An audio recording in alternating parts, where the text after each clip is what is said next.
6:56 de la tarde, ya no es uno, ya son 4 los barcos que han partido desde el sur de Ucrania cargados con cereales. Todos se dirigen al puerto de Estambul, ya saben, designado como base de operaciones y también para revisión de esos cargamentos. Y luego seguirán su ruta hacia otros países como Irlanda, en este caso, o Reino Unido. 600 millones de personas en diferentes continentes son los destinatarios de este bien básico que quedó bloqueado hace 5 meses. Entre los 4 barcos ahora mismo suman más de 80.000 toneladas de cereal. Se calcula que desde que empezó la invasión rusa, más de 20 millones de toneladas se han quedado atrapadas. ¿Qué tal? Buenas tardes. De vuelta a España, preocupan las decenas de pinchazos denunciados por jóvenes, en su mayoría mujeres, en bares, discotecas o fiestas de diferentes ciudades. ¿Qué está pasando? La teoría dice que esos pinchazos inoculan alguna sustancia en el cuerpo de las víctimas y las vuelve más vulnerables. Tenemos una ola de pinchazos, pero no ha habido ni robos, ni agresiones, ni tampoco detenidos.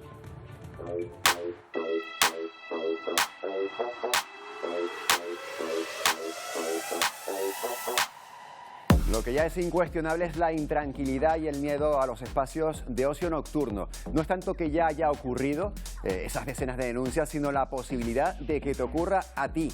El fenómeno de los pinchazos ha llegado a España después de un periplo europeo. Hace meses que ya fue denunciado en discotecas de Bélgica, de Francia o de Reino Unido.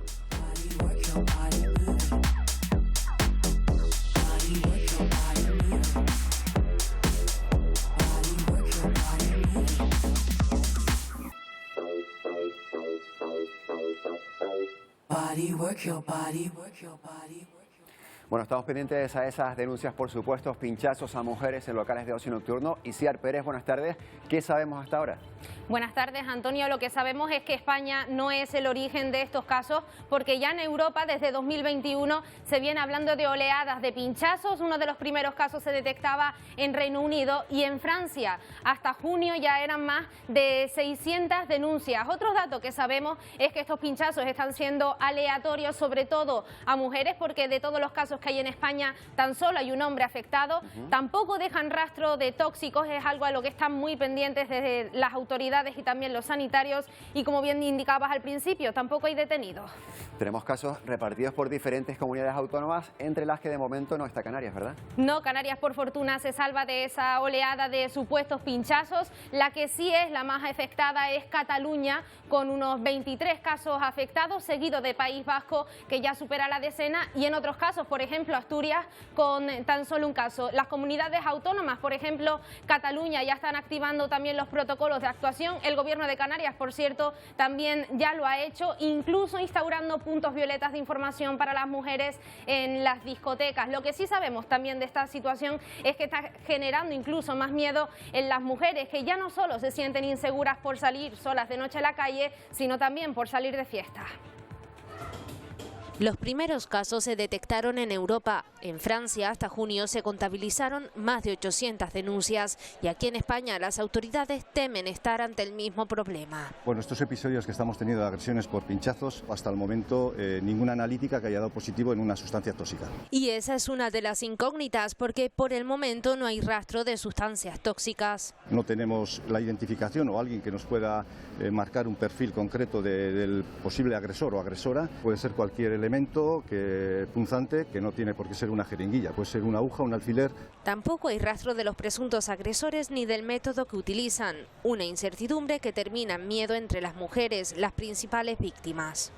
Hay miedo. Es una nueva forma de tener, en plan, como que las chicas pierdan más seguridad. Tenemos que estar con chicos si queremos que no se pasa nada, y solo chicas no es una posibilidad.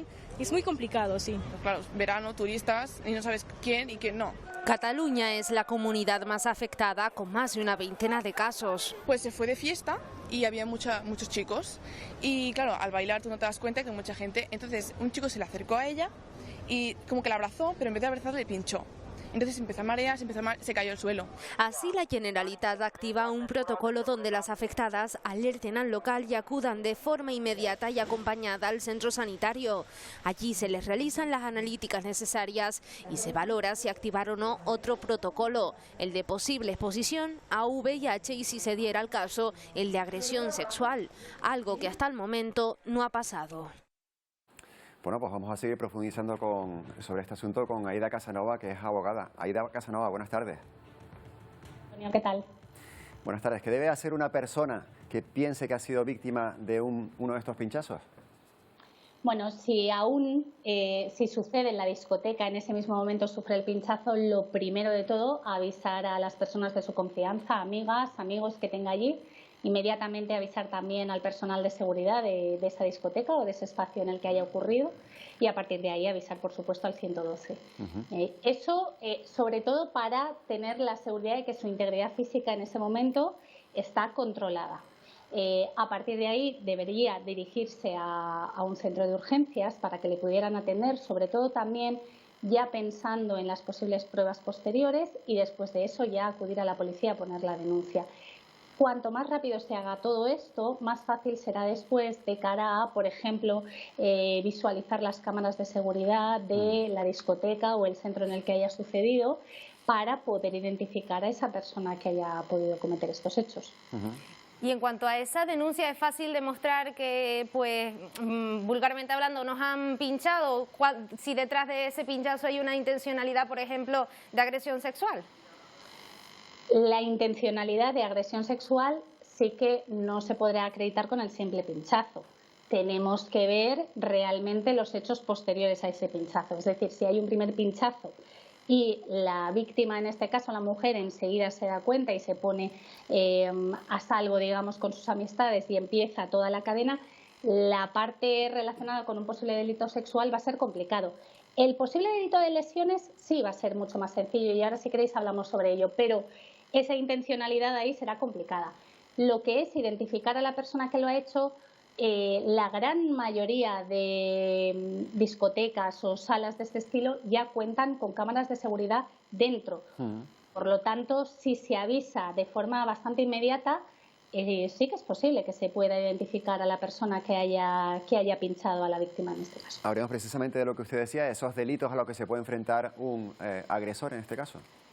Sí, a mí me parece importante porque, por un lado, es fundamental que desde los medios de comunicación avisemos a las posibles víctimas sobre cómo actuar, pero creo que también es importante que a esos chicos, esos hombres o esas personas en general que puedan hacer esto ahora, que entiendan bien las consecuencias de esto, porque por un lado está lo que tiene que ver con una finalidad relacionada con delitos de naturaleza sexual, pero luego están los que lo hacen por broma también, y me parece que desde los medios de comunicación, si ven esas consecuencias, quizás se lo piensen dos veces. Por un lado, tenemos lo que es el pinchazo en sí, ya solo el pinchazo, incluso como una broma, sin buscar una finalidad sexual en todo ello, ya tiene consecuencias penales, ya es un delito de lesiones en sí, solo el pinchazo. Si además de eso se pincha y se inyecta algún tipo de sustancia médica o tóxica, las consecuencias penales pueden ser más graves. Pero si encima se le hace a una menor de 14 años, la pena se ve agravada. Si incluso con ese pinchazo puede existir la posibilidad de que se contagien enfermedades, ahí las lesiones son mucho mayores y las penas de unos meses de multa pueden acabar en hasta 5 años de prisión. O sea que no es ninguna broma. Si además de eso hablamos de que este pinchazo se hace precisamente con una finalidad relacionada con delitos de naturaleza sexual, en estos momentos, cuando se utilizan drogas para abusar de una mujer, se considera un delito de abusos sexuales, cuya pena puede estar entre los 4 y los 10 años de prisión. En el momento en que entre en vigor la ley que ya es tan conocida del CSI, estaríamos hablando de que la pena, como tendrá un agravante precisamente por el uso de sustancias tóxicas para drogar a las mujeres y anularles su voluntad, estaríamos hablando de penas de hasta 15 años de prisión. Y ojo, además, que en todos estos casos se puede aplicar una agravante de género, precisamente porque se está usando a las mujeres con esta intención de dañarlas directamente a ellas. Claro. Por el momento en nuestro país no hay ni robos, ni agresiones, ni tampoco detenidos. ¿Hay constancia de que en otros países sí hayan detenciones, incluso pues delitos por estos supuestos pinchazos? Bueno, por lo que yo he leído en los medios de comunicación, parece ser que, por ejemplo, en Reino Unido esto ya viene siendo una práctica que se ha venido denunciando desde el invierno pasado. Hay otros países como Francia o Bélgica en que también se han denunciado esta práctica contra las mujeres. No sé en estos momentos el alcance de estos hechos, cuántos hechos se han investigado, seguro que se habrá detenido a más de un agresor, pero seguramente aún no se haya celebrado el juicio porque la justicia va un poquito más lenta y la instrucción a veces pensemos que en todo esto interviene policía, intervienen médicos, médicos forenses que analizan todas estas sustancias, por supuesto testigos que puedan haber visto todo esto alrededor, la visualización de las cámaras de seguridad de la discoteca y entonces la instrucción a veces lleva unos cuantos meses hasta que se hace el juicio. Pues Aida Casanova, muchas gracias por habernos atendido esta tarde, haber puesto tan claro el asunto como es. También esperemos que esta entrevista, comentamos que no hay casos en Canarias, que por lo menos pueda servir incluso como elemento disuasorio para que a nadie se le ocurra hacer, aunque sea la gracia. Y lo dicho, muchas gracias por habernos atendido. Ojalá, muchas gracias a vosotros por hablar también del tema. Gracias. Gracias y a ti también. Hasta el lunes. Gracias, hasta el lunes, Antonio. Bueno, seguimos hablando de salud porque el Ministerio de Sanidad ha notificado las 2 primeras muertes en España por hepatitis de origen desconocido en niños. Se trata de un bebé de 15 meses y de un niño de 6 años que recibieron un trasplante de hígado pero no pudieron superar la operación. Otra niña de 3 años sí tiene una evolución favorable tras su trasplante. En total en España se han detectado 46 casos, uno de ellos en Canarias, y en toda Europa se han diagnosticado más de 500, la mayor parte en el Reino Unido. Y en cuanto al coronavirus, desciende el número de contagios semanales en España y también en el mundo. La semana pasada se diagnosticaron 6,5 millones de nuevos casos en todo el planeta, que es un 9% menos que la semana anterior. Además, hoy hemos conocido los datos de una investigación científicos holandeses que afirma que 1 de cada 8 contagios desarrolla síntomas prolongados de la enfermedad.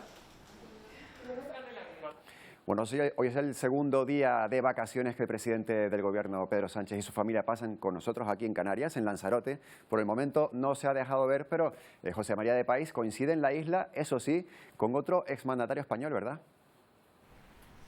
Exacto, porque José Luis Rodríguez Zapatero también se encuentra de vacaciones en la isla de Lanzarote. Hay que señalar que el exmandatario socialista tiene una casa en propiedad en la playa de Famara a la que suele venir con mucha frecuencia y es habitual verlo pasear por la playa e incluso hablando con la gente del pueblo. En cuanto a Pedro Sánchez, desde que llegara el pasado miércoles a La Mareta, todavía poco se sabe de él. Lo que sí está previsto es que el próximo domingo, casi con total seguridad, se reúna con el presidente de Canarias, Ángel Víctor Torres. También está previsto que en los próximos días vuele a La Palma para comprobar in situ cuál ha sido la evolución de la crisis del volcán.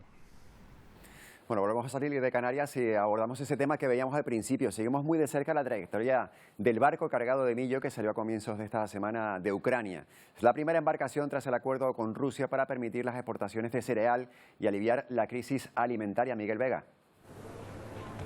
Sí, a ese barco que salió a principios de semana cargado con 13.000 toneladas de millo llegará en las próximas horas al puerto de Estambul. Precisamente en esas instalaciones turcas está preparado otro buque completamente vacío para recibir la autorización tanto de Rusia como de Ucrania para realizar esa ruta por el Bósforo y llegar a Ucrania y seguir cargando cereales para acabar con esta crisis alimentaria que ha comenzado en los últimos meses. A todo ello se suma otra embarcación que se encuentra en el Líbano y que podrá partir en las próximas horas después de la autorización de un juez rumbo a Siria. Un buque que está cargado con 5.000 toneladas de cebada y 5.000 de harina. Según denuncia el gobierno sirio, fueron cereales robados por las tropas rusas y que iban destinadas a su país. Mientras, Miguel, parece que se desatasca al menos una de las consecuencias que ha provocado esta guerra. Los ataques continúan en Ucrania y miles de familias siguen abandonando su hogar por el temor a los bombardeos. Sí, porque continúan los bombardeos y según denuncian las tropas ucranianas, en las últimas horas se han producido 16 ataques por parte de las tropas rusas, sobre todo en esa región del Donbass. Estos ataques están provocando que en los últimos días se intensifiquen esas huidas de los residentes porque estos ataques están afectando, según el gobierno ucraniano, a edificios residenciales, a iglesias y también instalaciones públicas. Por su parte, hace tan solo unos minutos, Rusia ha anunciado que ha acabado con 150 efectivos ucranianos. Atienden a los heridos en plena calle y cubren los cuerpos con mantas mientras limpian los escombros que ha dejado el último ataque en la ciudad de Donetsk. Un bombardeo que ha matado a 5 personas y otras 6 han resultado heridas en un bombardeo que, según la agencia de noticias rusa, han realizado las tropas de Ucrania. Ucrania ha negado su autoría. En tren intentan escapar los residentes del Donbass. Mujeres, niños y personas mayores en sillas de ruedas huyen del horror en busca de un lugar seguro. Con 61 años, Olga se ha quedado sin hogar. Nuestro pueblo ha sido destruido. No hay gas, ni agua, ni electricidad. Los militares nos trajeron hasta aquí. En Mykolaiv también se recomponen del último ataque ruso. Los servicios de emergencia de la ciudad retiran proyectiles que quedaron en plena calle. En cambio, otros destruyeron al menos 10 viviendas y 3 edificios residenciales. Fue horrible, estábamos muy asustados y nos tiramos al suelo, relata los bombardeos esta residente.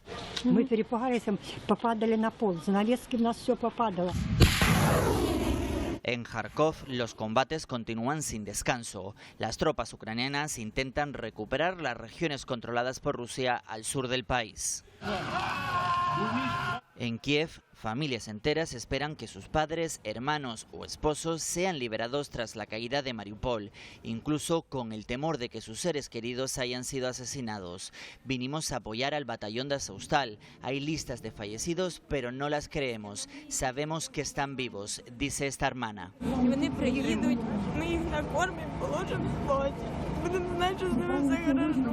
Muertes que, según un informe de Amnistía Internacional y la Organización de Naciones Unidas, deben ser investigadas. La ONG denuncia que Ucrania colocó tropas en zonas residenciales poniendo en peligro a civiles. Amnesty International, який, на жаль, El presidente Zelensky se defiende y culpa a Rusia de atacar a civiles mientras hacían cola para recoger suministros o para ser evacuados. Y seguimos hablando de Rusia porque después de 6 meses de espera, la jugadora de baloncesto que había sido retenida, jugadora estadounidense, ha sido condenada a 9 años de prisión por llevar en su equipaje un vaporizador con cannabis. Miguel, el gobierno de Biden espera poder alcanzar un acuerdo con el Kremlin para liberar a la deportista, ¿verdad?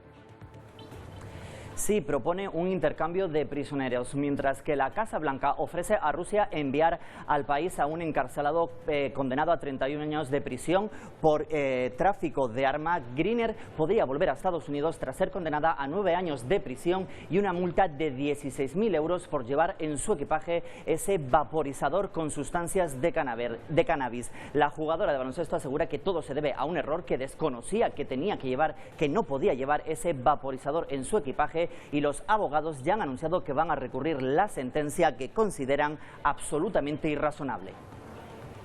Gracias, Miguel. Y mientras el Senado de Estados Unidos ha dado su respaldo a la adhesión de Suecia y de Finlandia a la OTAN, un paso más en ese proceso que necesita el sí individualizado de los 30 países miembros de la Alianza Atlántica. Bruselas, Beatriz Ríos.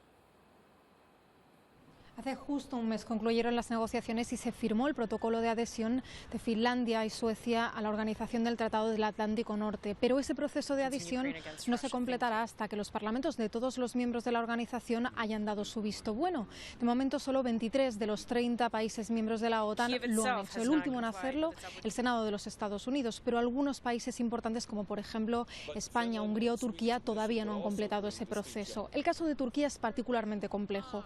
El gobierno turco lleva amenazando con vetar la entrada de Finlandia y Suecia en la organización desde un inicio. Alegan que no hacen suficiente para luchar contra el terrorismo y piden, entre otras cosas, la extradición de varios miembros del Partido Kurdo de los Trabajadores. El ministro de Exteriores turco dice estar en contacto con las administraciones sueca y finlandesa para examinar el avance de esas demandas y poder determinar así si Turquía da o no el visto bueno a su ingreso en la organización.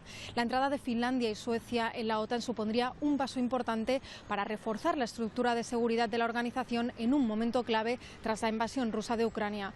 Desde Bruselas, Bélgica, Beatriz Ríos para la Alianza Informativa Latinoamericana. Y de vuelta al conflicto a 3 bandas entre China, Taiwán y Estados Unidos, el gobierno de Pekín ha impuesto sanciones a Nancy Pelosi por hacer caso omiso, dice China, a las advertencias sobre su visita a Taiwán. Horas antes, desde Japón, Pelosi había calificado como ridícula la tensión creada por Xi Jinping. Gonzalo Robledo nos da la última hora desde Tokio. Los 5 misiles lanzados ayer por China y que cayeron en aguas económicas controladas por Japón fueron el marco para la reunión que realizaron hoy por la mañana aquí en Tokio el primer ministro Fumio Kishida y la presidenta de la Cámara de Representantes de Estados Unidos, Nancy Pelosi.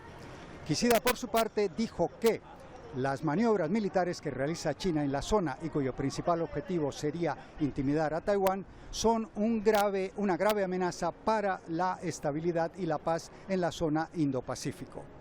Kishida y Pelosi también hablaron de Corea del Norte y de Ucrania, en especial porque este último país, según los analistas, es una muestra y sería un anticipo de lo que puede suceder en esta parte del mundo si China decide invadir a Taiwán. Recordemos que Japón tiene un masivo contingente de soldados estadounidenses que están apostados en bases que fueron instaladas aquí a finales de la Segunda Guerra Mundial. Por esta razón, un hipotético enfrentamiento de Estados Unidos con China implicaría inevitablemente también a Japón. Precisamente las aguas territoriales donde cayeron los misiles de ayer, muy cerca de allí en Okinawa, tiene Estados Unidos sus principales bases en Japón. Pero a pesar de esta tensión, muchos analistas señalan la fuerte relación económica entre los países implicados. China con Taiwán, China con Estados Unidos y Japón con China. Todos estos países tienen lazos bilaterales y masivos contratos económicos que actuarían como un factor de disuasión antes de iniciarse un conflicto. Para Alianza Informativa Latinoamericana, Gonzalo Robledo desde Tokio. Volvemos al Mediterráneo. En el puerto de Beirut, en el Líbano, una buena parte de los hilos dañados por la explosión de 2020 ha acabado por derrumbarse víctima de un incendio desatado en su interior. El colapso coincide con el segundo aniversario de aquella explosión que acabó, lo recordarán, con la vida de más de 200 personas y dejó a cerca de 6.500 heridos.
Al menos 13 personas han muerto y hay unas 40 personas heridas en el incendio de una discoteca en Tailandia. Ocurrió esta pasada madrugada al suroeste de Bangkok.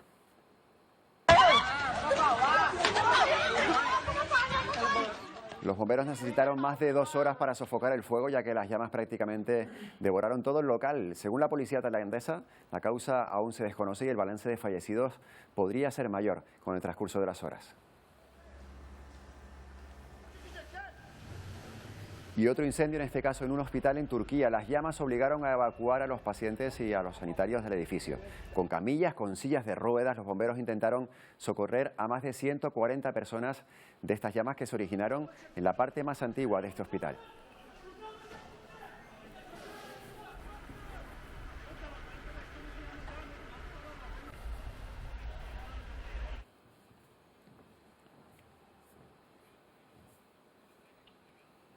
Bueno, y ven cómo quedó ese edificio en Turquía envuelto en llamas. Vamos a intentar tener buenas noticias para este fin de semana. Vamos a hablar ya con nuestra compañera Shaila Falcón, que nos va a decir la previsión previsión del tiempo. Shaila, cuéntanos.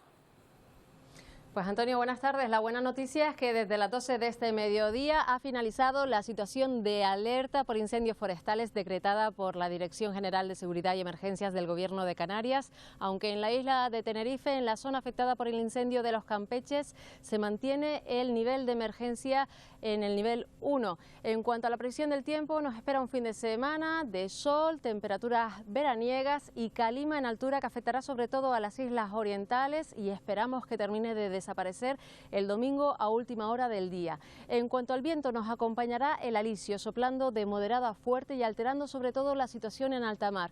Pero nosotros podremos acercarnos a la costa sin problema y la mejor opción para disfrutar de nuestras playas será en las del suroeste de las islas de mayor relieve y en las del sur de Lanzarote y Fuerteventura. No vendrá nada mal refrescarse porque, como decimos, el calor seguirá siendo protagonista este fin de semana. La Agencia Estatal de Meteorología tiene para mañana activo aviso amarillo por altas temperaturas en la isla de La Palma y en Gran Canaria, donde alcanzarán los 35 grados en medianías y cumbres. En el resto de islas, las máximas rondarán los 30 grados en las vertientes orientadas al sur. La semana que venimos, Shaila, con temperaturas rondando, incluso superando los 40 grados, por lo menos llegar hasta los 35, aunque no es frío, lógicamente es una buena noticia. Muchas gracias. Buen fin de semana. Igualmente, muchas gracias. Bueno, el telescopio espacial James Webb no para de mandarnos descubrimientos, aunque lo que vamos a hacer ahora es irnos hasta la Luna. Y lo vamos a hacer gracias a una sonda espacial lanzada lanzada desde Cabo Cañaveral en Florida, pero lanzada por Corea del Sur. Ahí la están viendo, ese envío que se hizo ayer por la noche. Esta sonda espacial va a tardar alrededor de 90 horas en llegar a su órbita en la Luna. Va a colocarse a unos 100 kilómetros de la superficie lunar, y lo que va a hacer esta sonda cuando llegue allí es observar cómo es la superficie de la Luna. Entre otras cuestiones, entre otros experimentos, lo que va a intentar es descubrir un lugar en el que podría, a lo mejor, en un futuro, alunizar una futura nave espacial de Corea del Sur, en el caso de que se decida en un momento y que tenga los fondos necesarios para completar esas misiones, para llegar a la Luna también en este país, Corea del Sur.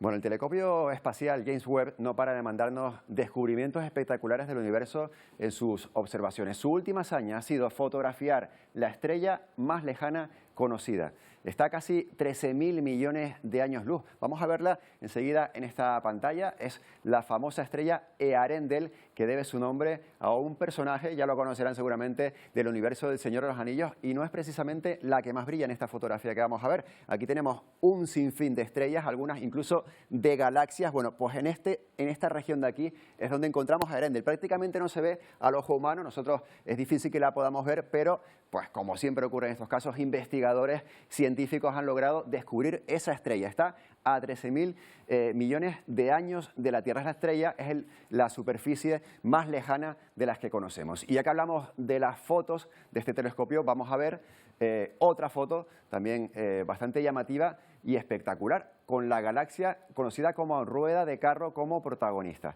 Es esta que tenemos aquí. Está formada esa galaxia Rueda de Carro por dos anillos. Uno de ellos está en su interior y después tenemos el otro anillo mucho más grande alrededor y brillante. Y su origen está en el choque entre dos galaxias, dicen los científicos. Y además de esta foto vemos de regalo otras dos galaxias, como tenemos en aquella esquina allí, aquellas dos galaxias que son un poco más pequeñas, pero que son igualmente importantes, y el descubrimiento es maravilloso. Aparte de esto, como ven, hay un montón de manchas repartidas por toda la pantalla que son otras galaxias también, pero que están un poco más lejos. Esta de la rueda el carro de rueda es una de las galaxias más llamativas que podemos ver ahora mismo en nuestro firmamento.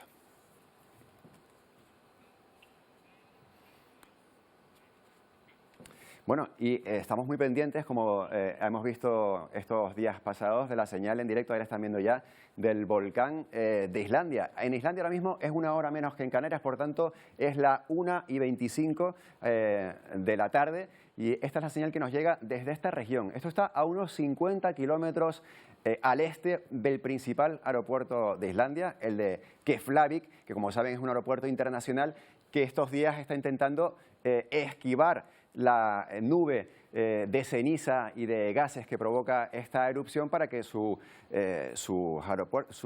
vuelos no se vean perjudicados. Hay algunas conexiones aéreas que sí que han podido ser canceladas en estos días, pero de momento el aeropuerto sigue operando con normalidad. Eso que ven ahí, esa franja con lava partiendo desde el suelo, es la erupción en sí. No tenemos un cráter en este caso en Islandia, tenemos una grieta, una fisura que se ha producido por la Tierra, que ya de por sí era una tierra volcánica. Esa fisura está emanando lava y de ahí parten las principales coladas que tenemos ahora mismo en esta erupción. Esto es imagen en directo desde Islandia. Y el turismo de invierno que viene a las islas busca sol y playa, pero también quiere hacerlo con planes alternativos y sostenibles. Una bodega de Tacoronte ofrece la posibilidad de disfrutar unas horas del ambiente rural. El resultado ha sido tan positivo que sus propietarios ya se encuentran preparando las futuras visitas. La finca de Frans se ha convertido en todo un atractivo para turistas escandinavos. Además del cultivo ecológico, el vino y los animales domésticos, poder disfrutar del ambiente rural es una de las ofertas más demandadas entre los turoperadores daneses. Les llama muchísimo la atención el tema de la papaya, el comer una fruta madura en el árbol. Visitas guiadas para un turista de alto poder adquisitivo son mayores y huyen de las playas masificadas. Que ellos vienen buscando sol, por supuesto, pero buscan algo distinto. Ya no es el turismo de sol y playa, sino que hay mucho turismo que viene buscando algo distinto. Y aquí lo encuentran. Se quedan bastante impresionados por la calidad, por el sabor. La papaya, sobre todo, para ellos es un descubrimiento porque conocen la papaya, ellos comen, pero no tiene nada que ver una papaya comida en Dinamarca que una aquí cogida del árbol, ¿no? Positivo y alternativo para ellos y una salida económica para las fincas y las bodegas isleñas. Puede ser una buena salida tanto para el vino como para el sector primario en general. En la finca se continúa con las labores diarias, pero también la preparan para la nueva temporada de visitas que arrancará después del verano.